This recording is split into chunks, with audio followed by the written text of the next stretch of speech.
What is good, ladies and gentlemen, and welcome to another edition of the Fundamism Podcast.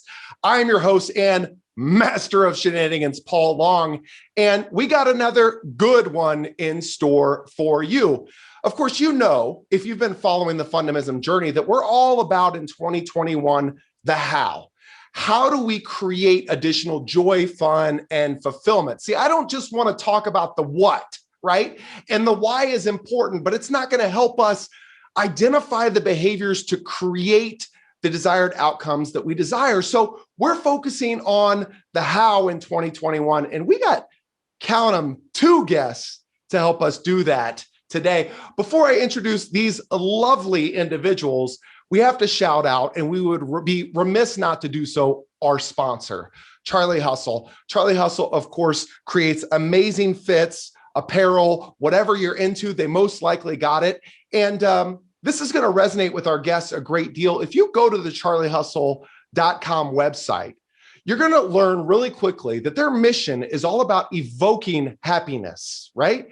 Not just evoking happiness, but embracing this childlike exuberance. So not news to you, ladies and gentlemen, that the reason why Charlie Hustle and I are like this is because we subscribe to the same mantra, which is, of course, Fundamism. So without further ado, speaking of Fundamism, ladies and gentlemen, have you ever met individuals, like in the infancy stages of a relationship, you've met someone and you're just super excited, like you're super excited to see where this relationship goes, and not for self-serving reasons, but rather there's just this energy that's created when you meet them that you're so intrigued that you can't wait to learn more.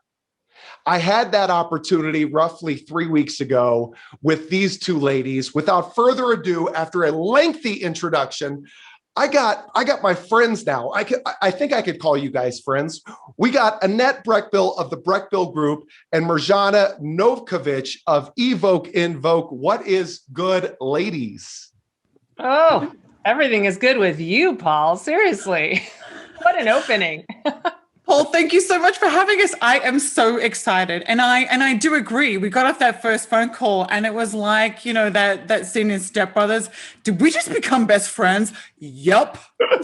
You're really playing to the audience, Annette, because the folks that listen into the Fundamism podcast, they know all too well about Step Brothers and my affection for them. Of course, I think I told you this, but our son is named after Brennan's character, Will Ferrell's character in Step Brothers. So you're speaking directly to my heart and reaffirming why we have become best friends. So we have a lengthy discussion today that's going to be jam-packed into about 50 minutes.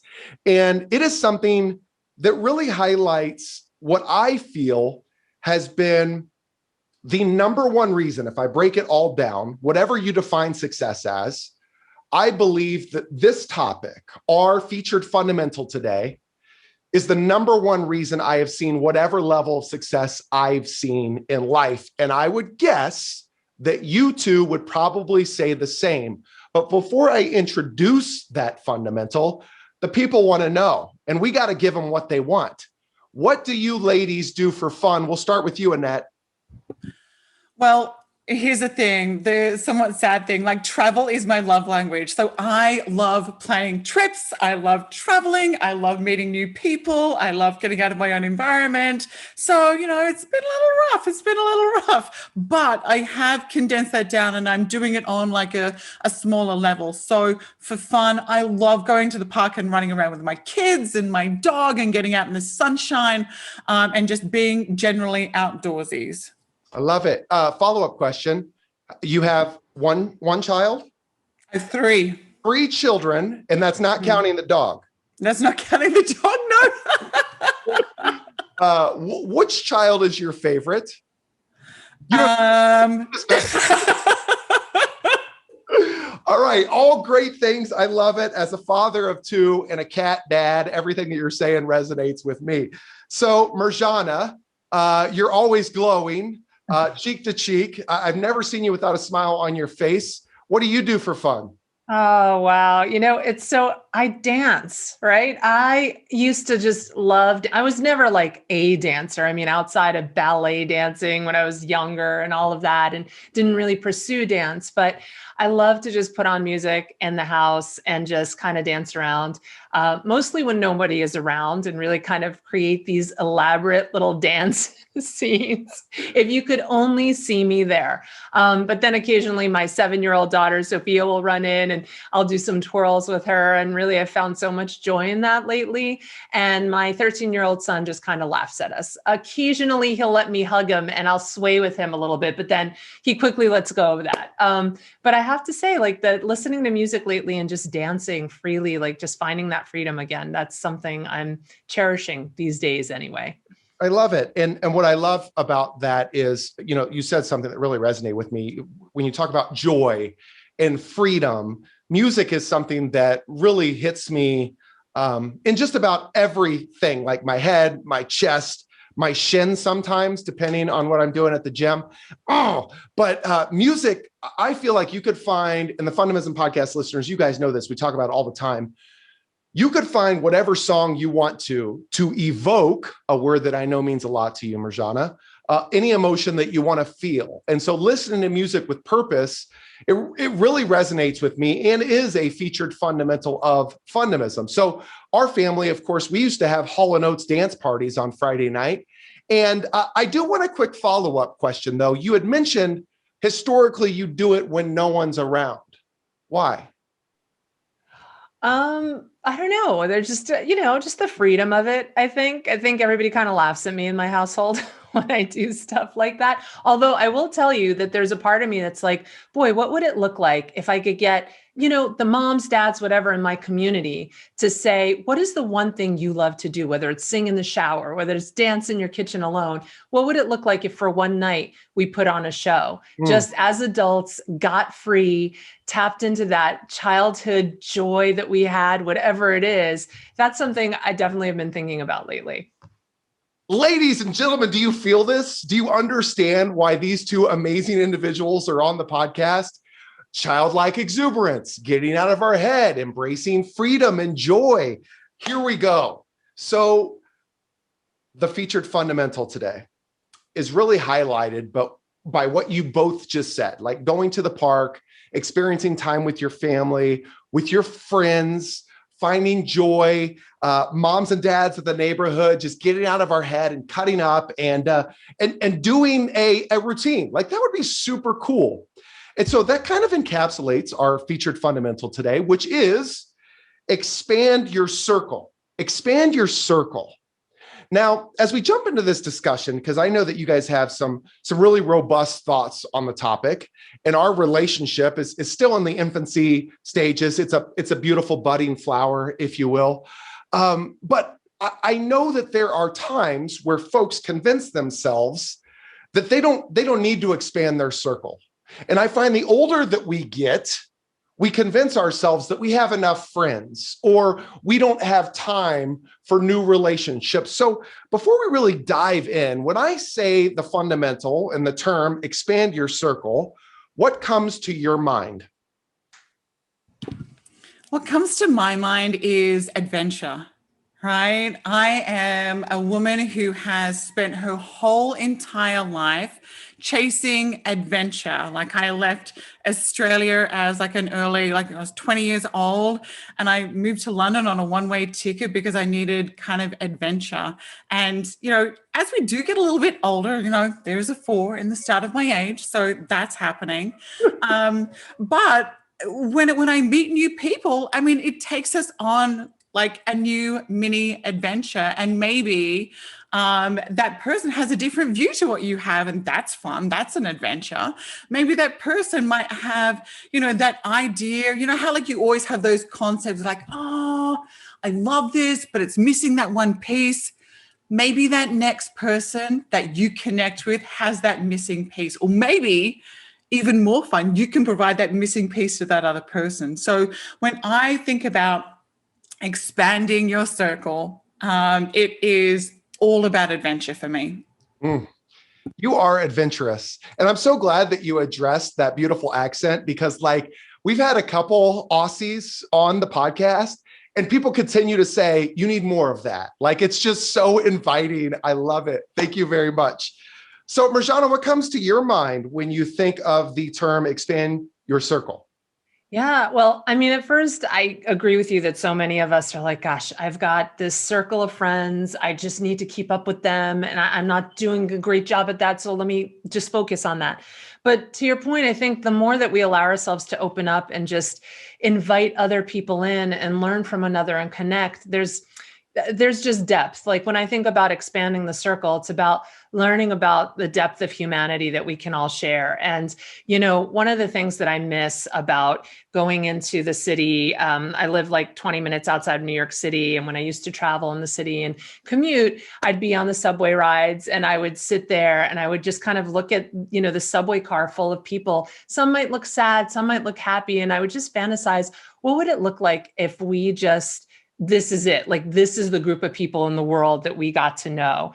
What are the stories we could share? How could we learn from one another? How could we lift one another up? And, I miss that. And just thinking like that would open me up then when I would go to work and I'd be in the elevator, I'd find myself saying hello to a stranger, striking up a conversation, just even for a few minutes, and just how that lifts you up. So when I think about expanding our circles, it's just even those brief moments of connection, how much it lifts us and guides us into a new spirit that day. There's something so powerful to that I want to try to, move that forward as much as I can.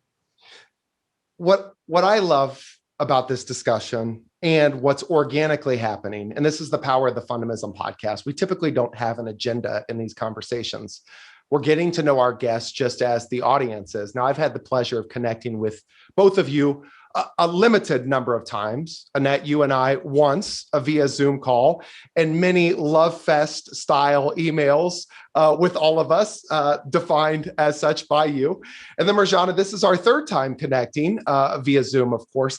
And all of it was really founded and rooted in a personal relationship. Like it started as a personal relationship. Now, there was business interest, like that's what brought us together. And it's important to note that I mentioned your respective organizations, right? So the Brechbill group and Evoke, Invoke, respectively. What I didn't say is what you guys do, right? The fact that between you guys, you have an excess of 2 decades in the speaking industry and connecting with individuals and relationships and creating awe-inspiring memories for meeting planners and organizations looking to not just motivate or inspire their employees or workforce or attendees, but rather give them something specific and tactical that they could do that could improve their quality of life. So that's where our relationship starts. And it's founded in this personal trust. Now, I have the utmost interest to talk business with you guys, as I'm sure you're well aware. And Mirjana, you and I started a little bit yesterday, but I think it all starts from a place of trust and respect. And what's going on right now is, as I'm hearing you ladies talk, I am getting energized. Like when you talk about adventure and the new perspectives and the missing pieces, Annette, and the depth of humanity, every word coming out of you guys' mouth is literally making me cheese from ear to ear, because I'm like, yes, like let's talk about that next. So I greatly appreciate the humble nature that you both carry about yourselves with, but I think that's a great segue into our industry.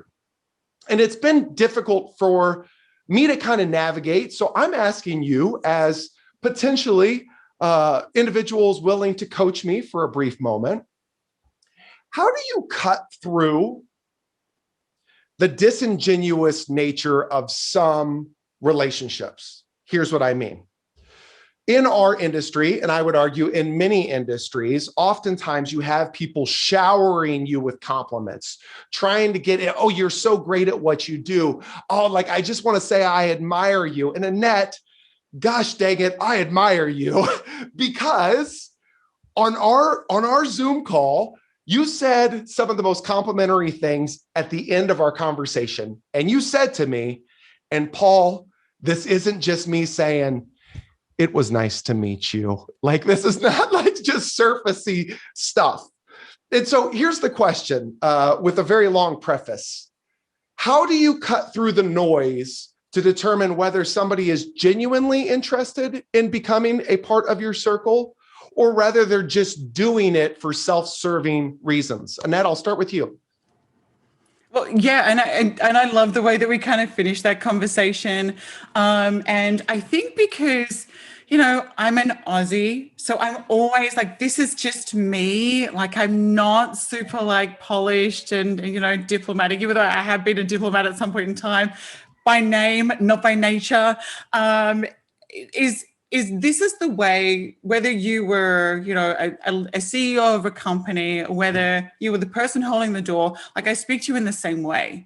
And the way that people respond back to you when you approach them with a genuine care, a genuine interest in what they're doing, just listen to the way that they respond to you.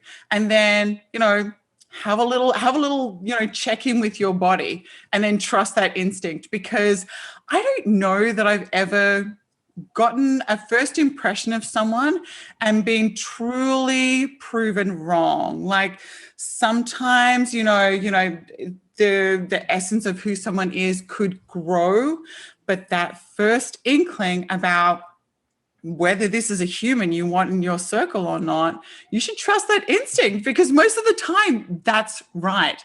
And so the way that I draw that out of people is that I just throw my personality at them, and then, just see how that goes. And then, just checking in with your body, like, oh, is this someone I want inside my circle of trust? Or is this like it's been so great meeting you. So yeah. Don't you think that's a learned behavior, though? Because I feel like a lot of success in our industry stems from these personal connections. And I hate to use this term, but this is just real in life. There are individuals in this world that are really good at shining others on, right? And so what I heard you say is you have a really good read on people and in trusting your instinct. And I think part of that really stems from your willingness to ask questions and dive in, right? Because oftentimes when you meet folks, there's so much interest in one another that you start, and I'm not saying you, but I know we have a tendency as humans to do this. We start to sell ourselves in relationships, right? And when you're selling yourself in relationships, you're not hearing about everybody else. So you don't have the opportunity to get that first impression, because you haven't learned enough about said individual to understand who they are in their authentic form. So thank you for sharing, Annette. Mirjana, what are your thoughts? Yeah, I mean, I absolutely agree with Annette. I mean, it is all about what we say. The energy that you put forward is the energy you hope to get back, but sometimes you realize you don't. But to your point, it's about questions, right? Asking more questions. And that's something, I have a journalism background. That's what I studied in college. And so for me, I'm just always just a barrage of questions. So I feel like by the end of it, I do get a really good sense of what that connection is. But what I've started to apply in my life more now as I've gotten older as well is that energy that I put out. If I don't get that energy back, and if it's not, that sort of human to human, and I see that it's just all business, then I have to ask myself, is it the kind of business that I want? Is there a relationship behind this? Like, I'm at that stage where synergy and energy matters. The kind of energy that we're taking time to invest in one another, it matters to me. It's not just about the money. It's not about a deal. It's not about the business. It really is about human to human connection, working together and building something together that inspires both of us in the journey. Energy and synergy, baby. We're busting rhymes right here. Like, you don't even know. Annette, you were very humble the first time we met. And, we talked about the virtual experiences over the course of last year, what they've been like. And I opened up my heart a little bit to you and expressed a little vulnerability and saying that I'm finding it challenging at managing my schedule, managing specifically the relationship side of the number of folks reaching out, wanting to connect. And I started this whole fundamental setup with Expand Your Circle by saying that I feel like my success, however it's defined, and I define it as joy, fun, and fulfillment, and limited stress, and a whole lot of happiness, a Teenage Mutant Ninja Turtle shirt.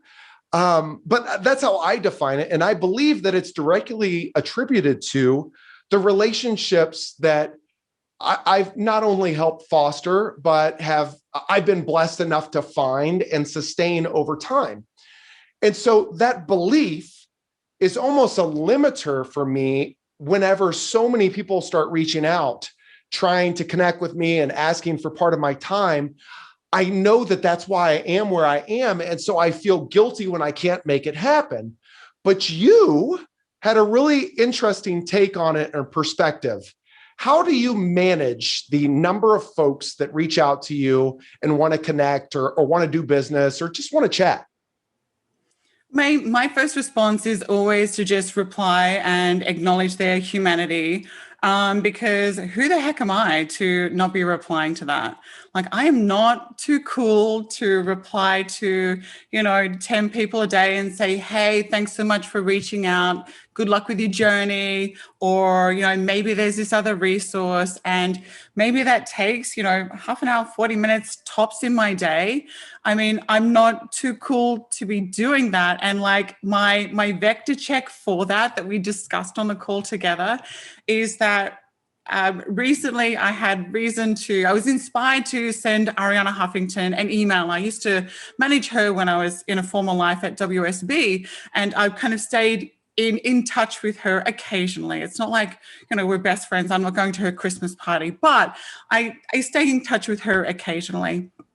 And I was inspired, because she had been doing something with Liz Bohannon that I also managed. So I was inspired to reach out to her and just say, hey, thank you so much for being such a great leader in the female entrepreneur space. And, I still think about like how hard you're working in this incredible business. So thank you so much.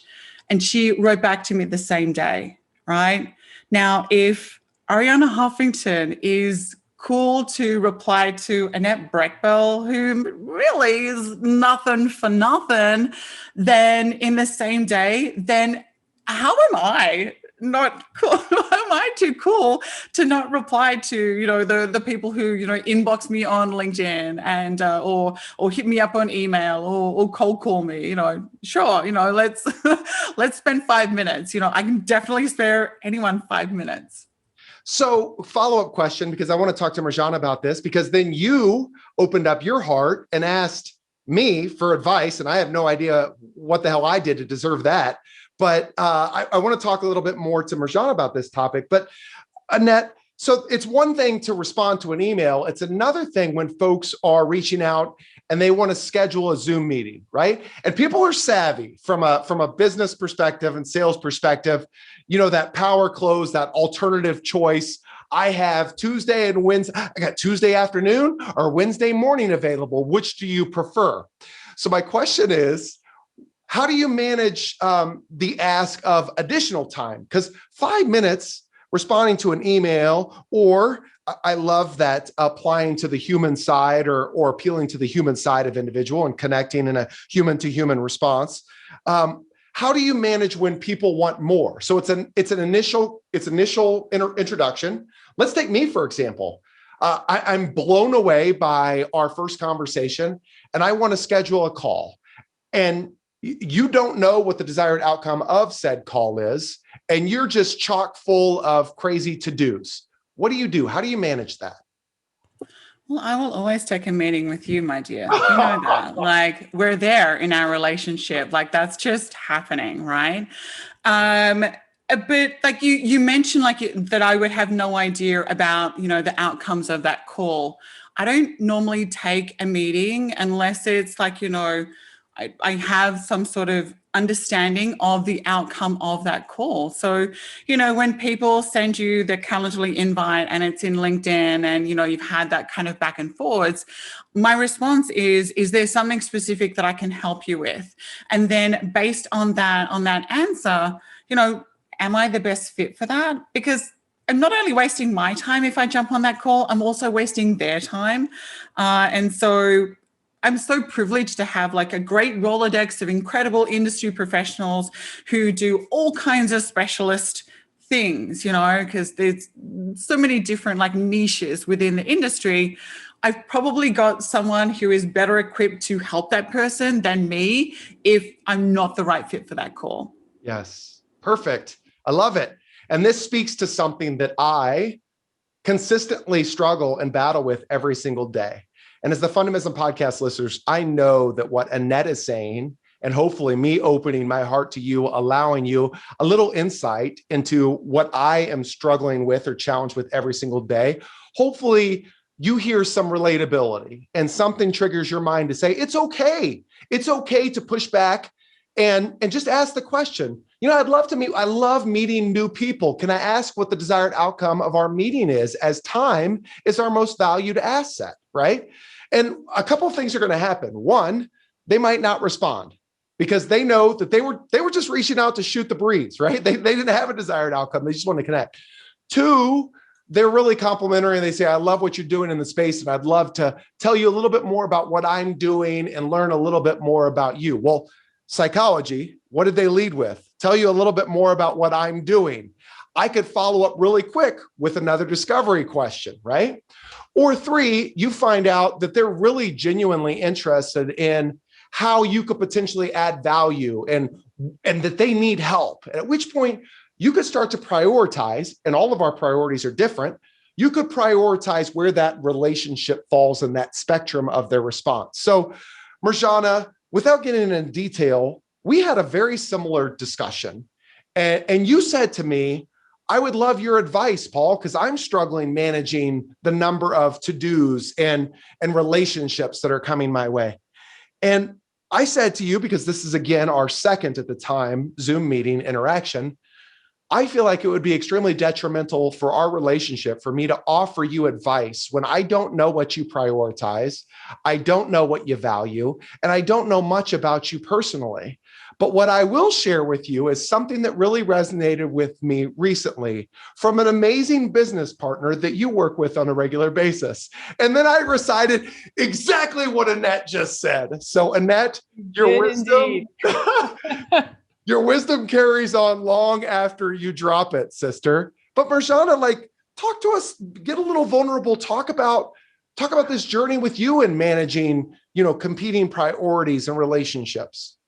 Yeah, well, first of all, I'm glad you led with Annette because it really is her superpower. I mean, she also just punctuality, all of it. I'm learning a great deal from her superpower there. I think historically, one of my greatest struggles is that I want to say yes to everything. I want to be there for everyone. And that's hard. And, you wind up realizing you start doing a disservice, not only to yourself, but to everybody else on the other side, if you don't manage that well, right? So I think where I sit now, and certainly in the work that Annette and I are doing together, it is about really being more conscious about what those conversations are going to be, what the outcomes are, and where it can really fit in, and understanding that it's okay to push back sometimes and just say, there is limited time right now. I really am intrigued by this concept, but maybe we need to push it out by another 3 weeks, and just be okay with that. And that's something that I've historically kind of struggled with. So that's really where I'm trying to get a little better at that. Well, I think it was the great G.I. Joe said, and knowing is half the battle. So I appreciate your humility and sharing. And again, opening your heart and talking to me about it meant the world because I can relate, honestly. So, I feel, as evidenced by this discussion, I'm so enamored with personal relationships that I would be remiss not to showcase the amazing things that you're doing in our industry space right now. And specifically, the way I heard about you was through a mutual friend over at the Speaker Exchange. And she came to me and she said, these two ladies are doing some really unique things in our space. So before we talk about the unique things that you're doing in our space, let's start with you, Mirjana, because I typically lead with Annette. What's your background in our speaking industry? What have you been doing? And why are you so passionate about it? Because that's why we've connected. Is there are a lot of folks in our industry that could talk about the speaking industry and relationships and talk about empowering others. The reason why I'm so intrigued by you and Annette is because I've met, I can count them on one hand, the amount of individuals that I feel could speak passionately, genuinely, and authentically about the things that move me in our business. And you two are two of that hand. So why are you so passionate about what you do, Mirjana, and what drew you to the speaking industry? I mean, first of all, thank you for that. Thank you for recognizing that in us and our passion for it. It really is, it runs deep. I've been in the lecture industry 20 years, 16 of those I worked for the Harry Walker Agency, leading the marketing department there. And I just had the privilege and pleasure of learning about incredible human beings, just different ideas and stories, and not just stories, but the idea of how they could change and inspire. And I mean, the lecture industry is nothing I knew about before, I came into. Many people in this industry will say that. How much will people get paid to just speak on a stage and share their value and ideas? But then I also extrapolate from that just in this world that we live in, everybody has a story. Whether your story is something that you'll get paid to talk about, or it's a story that you can affect and change lives in your home, in your community, it is about sharing the stories. It is about our collective humanity and how we raise each other up. And I think that's truly, what has inspired me through the years. And coming out of the bureau world and what I do now and starting my own company, Evoke Invoke, the idea was to work with people who evoke emotion and invoke action. What is that next step to take us on that journey to make a change? And again, I try not to just put it on the perspective of, from the business perspective of the, paid speakers that we're working with and all of that. I also try to reach out in my own community and sort of elevate the stories of people around me just within the community. So that really, it is a passion that runs really deep. Evoke emotion and invoke action. Mm-hmm. Ladies and gentlemen, if you've been following us in this Fundamism journey, and you clearly have, because our Instagram is blowing up. We had at least 250 views on a post yesterday. That's huge. That's big time, right? That's sarcasm. But nevertheless, what you just defined, those are the fundamentals of Fundamism. That's what we're really trying to deliver for you as the audience and those looking to create more joy, fun, and fulfillment. What is the how? Well, first, it stems from emotion. You have to be emotionally connected to an individual or desired outcome to want to move. And when you are emotionally connected, well, then bam, let's invoke some action. And that's done by identifying the how. What specifically do I need to incorporate and how do I do it? So not news to you, Mirjana, that's the whole reason why we've connected and you're on the podcast today. And Annette, I know that you draw similar passion. So talk to us a little bit about where you got this love for our industry. Well, I kind of fell into the industry. I'm a military spouse, so we move around a bit. And we were returning from a diplomatic tour in London where I worked at the embassy and did a lot of the big visits for US officials coming over to the UK. And it was so fun to kind of be in, diplomacy as it was happening on a global scale. And, you realize that people making speeches genuinely changes the world. And you would get to see in real time people speak and the world shifting depending on what they're talking about. That's an incredible thing, right? And so, and Mirjana hears me say this at least 10 times a week, words matter and stories will change the world. Words matter, stories will change the world. So as we returned from London to here in the DC area, I kind of plugged a few things into Indeed, like diplomacy, travel, events and this sort of thing. And a job came up for one of the bigger bureaus in this area. And fortunately became like one of the speaker relationship managers. And I guess because I have a funny accent, that gave me a lot of other people who have funny accents that also used to like run countries and things. My husband's military, so I got a lot of former 4-star generals and admirals. And it was such a privilege to run in those kinds of circles. But it all still comes back to like words matter and stories will change the world. And as I started my own company, I was kind of really intentional about what inspired me about this particular industry. And while I think that there is always a place for politics, and politics is so important, and I love listening to like, geopolitical type of nerdy podcasts. I geek out on that, right? That is my jam. However, do I want that in my everyday work life? No. Do I want, the portfolio of people that I work with to be at the mercy of the battle pace of the news? That's exhausting. So I wanted to work really with speakers, and kind of my litmus test is I have a 10-year-old, a 9-year-old, and a 6-year-old. If I can let them listen to your talk and they can get at least one thing that they can take away from that, that's a speaker that I want to work with. Because, those fundamentals about, lifting people up. And gosh, I'm so glad that I kind of made that intention in 2019 when I went out on my own, because I feel like that's what sustained me through 2020 was these fundamentals of why are we even doing this? It's because words matter and stories will change the world. And that's that's what kept the lights on at Brechbill Group, which, thanks for calling out that Mirjana's got this beautiful name for her company, and I'm a narcissist who named their company after themselves. So thanks for that. Annette, have you seen my marketing? I stand before you in front of a workbook, a book, and nearly everything that's on the interwebs is literally a picture of myself. Which is a story that I would love to tell you someday, but it's not narcissism, it's marketing. And I realized that, there was a time where and I still feel this way. I don't care if anybody remembers Fundamism or remembers me, but what I do care about is, do they understand how to create additional joy, fun, and fulfillment in life?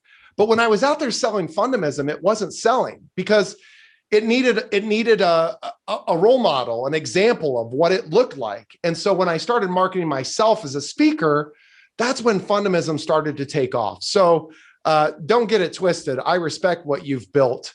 And we're just talking about branding and marketing. But people buy people, right? And when you started marketing yourself, the person, and when people look at Annette Brechbill and who she is as a person, that's right on it. 100%. And so I want to talk about how you guys are taking this background, this foundation that you built in the wealth of experience in our industry, and how you are now creating this unique niche for yourself. But before we do so, Annette, you said something, 10, 9, and 6. Do you think your kids know who the Teenage Mutant Ninja Turtles are? Yeah, because I taught them. Like, they also know who Nirvana is. Like, all of my 90s, love. Absolutely. If I've done anything as a parent right, it has, shared my love of 90s/early 2000s cartoons, and the music of that era. I love it. You're welcome, world. You're welcome. So we're going to talk about that as we wrap up our time together in just a few minutes, because what you just hit on is very near and dear to my heart. Pop culture, things that make us smile. That's the concept of Fundamism. But, I'm wearing a Teenage Mutant Ninja Turtles shirt now, and it's very deliberate. What do you think of, Annette, when you hear the Teenage Mutant Ninja Turtles?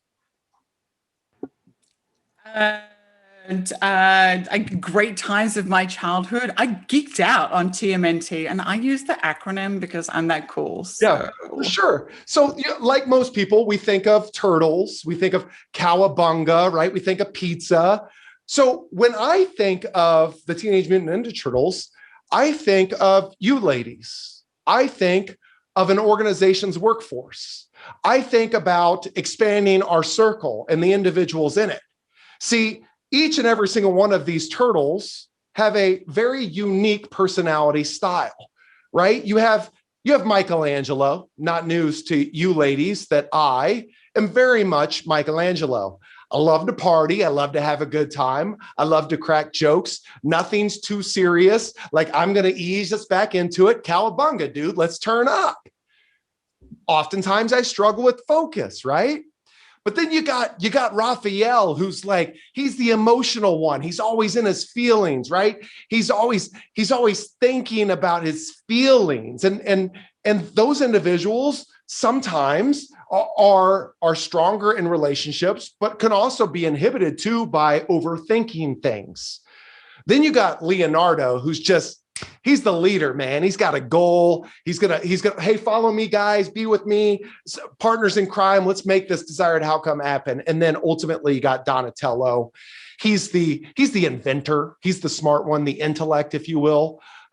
He's very cerebral. He's always about coming up with solutions. So as you're listening to that, and we're talking about expanding our circle, oftentimes we meet individuals and we say, oh, they're not like me. They're not a Michelangelo. I can't have them in my circle. But what resonates with me in terms of all the background that you guys set up is, our new perspectives, the missing pieces. Now I'm quoting you two brilliant individuals, the depth of humanity. Sometimes the different pieces, the different turtles, if you will, complement our skill set so well that it makes us who we aspire to be. And so how are you guys, the very long setup there, how are you taking who you aspire to be and your wealth in the industry and the amazingness that you are and all the superpowers to create a very unique niche for yourself in the space now? So Mirjana and I are so much stronger than the sum of our parts. And we have been like sisters in business as partners for, since 2018, I think we first connected. So not like a decade or anything like that, but 2020 was a decade in itself, so that counts. So when we have just been champions of each other with zero intention of doing anything but supporting each other's brilliance, and then we sort of came together last year, and we were as many listeners will be able to attest, we were on a Zoom call on a Friday afternoon having a glass of wine. I mean, maybe it was a Tuesday. I'll never know. Anyway, but we were having a glass of wine on a Friday night going, we love this industry, and there is so many great speakers out there who are kind of not landing gigs at the moment, and how do we kind of help them land more gigs, because we know that they've pivoted, are we allowed to use that word, doing it anyway? Oh, yeah. that have really transformed their onstage keynote presentation to a really valuable offering in a virtual setting, but they're just having problems translating that over to clients and showing clients exactly what it looks like when they book them, because I think everyone within the industry saw it happen last year, is that the customer confidence last summer was a little bit shaken because speakers were kind of just getting their feet on the ground in this kind of new space. A lot of the platforms weren't so stable. There was a lot of people didn't really want to be on another Zoom call, but now I feel like that switch is like, oh, I'm still getting the same information and I get to wear my pajama pants. Check and check. So I feel like that attitude has kind of changed as well. So we were like, what could we possibly do to help the speakers that I work with, the speakers that Mirjana works with, to be able to just show that value and their actual offerings to clients? I'm like, well, we would need to record a virtual event, that a client would let us record. We need to create have that Q&A piece of it recorded as well. Because, that back and forwards in a virtual setting is essential. Like, gone are the days where you get introduced on stage and you give someone a high five and then do your keynote and then you're out skis. Like, now in a virtual setting, it is so much more conversational back and forwards. You need that charisma and you need to be able to show that you can volley back and forwards with someone and be entertaining in that kind of setting. So we're like, well, that would be a unicorn of an event. That event is never going to happen. And then we're like, bing, but we could create said event, and we could record the event, and we could, set up all of this, content in such a way that, clients are actually going to see what they're looking to lift up their organization, because those clients still run organizations or are in organizations that still need help. And we want to help them do that, because that's the cool bit about our industry, right? We want to make sure that we're helping those right speakers get in front of those right audiences to help those organizations, and in the same time, keep afloat this industry that we absolutely love. And by the way, like, virtual is still going to be here minimum, like in this current form, for at least 2021, and it will exist in some kind of form in perpetuity. I mean, people have got a taste of what virtual can be, and they kind of like it. So a lot of the mid-sized conferences will now become always virtual events, and I think that that's going to maintain. But back to your original question, there's so many different parts of this new project that we've kind of embarked on that part of it is completely within my zone of genius, and part of it is completely in Mirjana's zone of genius. And each one of us could not do the other part of that. And it's so interesting that you talk about the turtles having their own individual personalities, because in nowhere in the discussions we're like, well, I have to let go of Brechbill Group if Mirjana and I are going to be doing everything together. And she has to let go of Evoke Invoke if we're going to be doing just this work together and we're going to be sharing everything. Like, we hold space to be our own badass women in this industry, pouring into, the value and the fabric of this industry in our own type of way. And this great synergy that we do together doesn't erode who we are as individuals. So that's the cool part about us working together. Sister. I have nothing to add there except just like honoring what Annette just said here too. Is just, it's so important to honor one another and what you bring to the table. And then kind of, this is the period of time of unique relationships, unique partnerships, and being able to do that without any fear, and just lifting each other up every day. And again, the industry that we work in, it really all comes from the passion from that. Well, we just recently celebrated International Women's Day, and you defined yourselves as badass women. I would say you're just badass people. Like, you guys are amazing in your space. I greatly appreciate you coming on today. I know that you guys got a jam-packed full day. I admire you a great deal. I recently, on the Teenage Mutant Ninja Turtles subject, I had an individual reach out to me after a keynote. And the gentleman said, I really liked what you said, and here's what I took away. And in closing, I always grew up wanting to be a Michelangelo, but unfortunately I became a Raphael. I'm like, dude, Raphael's awesome too. We all have our different skill sets. So knowing that you guys have a really chock full schedule, and I want to be respectful of your time, this is completely on you. Quick fire. The faster you answer, quicker I get you off. Favorite 90s cartoon, favorite cartoon growing up. What is it, Mirjana? Favorite cartoon growing up? Oh God, Tom and Jerry. Tom and Jerry, love it. Annette? Transformers. Beautiful. Genre of music, Annette? 90s grunge, OBS. Beautiful, love it. Mirjana? Oh, 80s. I was an 80s girl. Yes, ma'am. Favorite animal, Mirjana? Favorite animal, koala. Yes, super cute. Annette? I love horses. Okay. Favorite day of the week, Annette? Saturday. Whoa. Okay. Mirjana? Friday. All right. Last question. What makes you laugh? Mirjana? My daughter doing impersonations. Yes, please. Annette? My kids telling inappropriate jokes about farts. I love it. Side note, can I adopt your children? We have fart jokes all the time. Hey, if it's not even if, when folks listen to this and they're inspired to learn more about you or what you guys do, where do they go? Where do they go, Annette? LinkedIn? I don't know. They should just look us up on LinkedIn. What else? What do you think, Annette? You can email us, but we've got like separate email addresses. So it's Mirjana at Evoke and Annette at brechbillgroup.com. In the show notes, ladies and gentlemen, I'll make it easy on you. I'll show you all the amazingness that they are and where to find them. From the bottom of my heart, you two ladies, you're doing amazing things in the space. Thank you for being on the Fundamism Podcast and talking about expanding our network. To you, the Fundamism Podcast listener, we couldn't be whatever the hell we are without you. And so thank you for your commitment to finding joy, fun, and fulfillment in life and creating additional quality of life. We know it's not always easy, but if we focus on the how, then I'm certain our journey will get a little bit easier.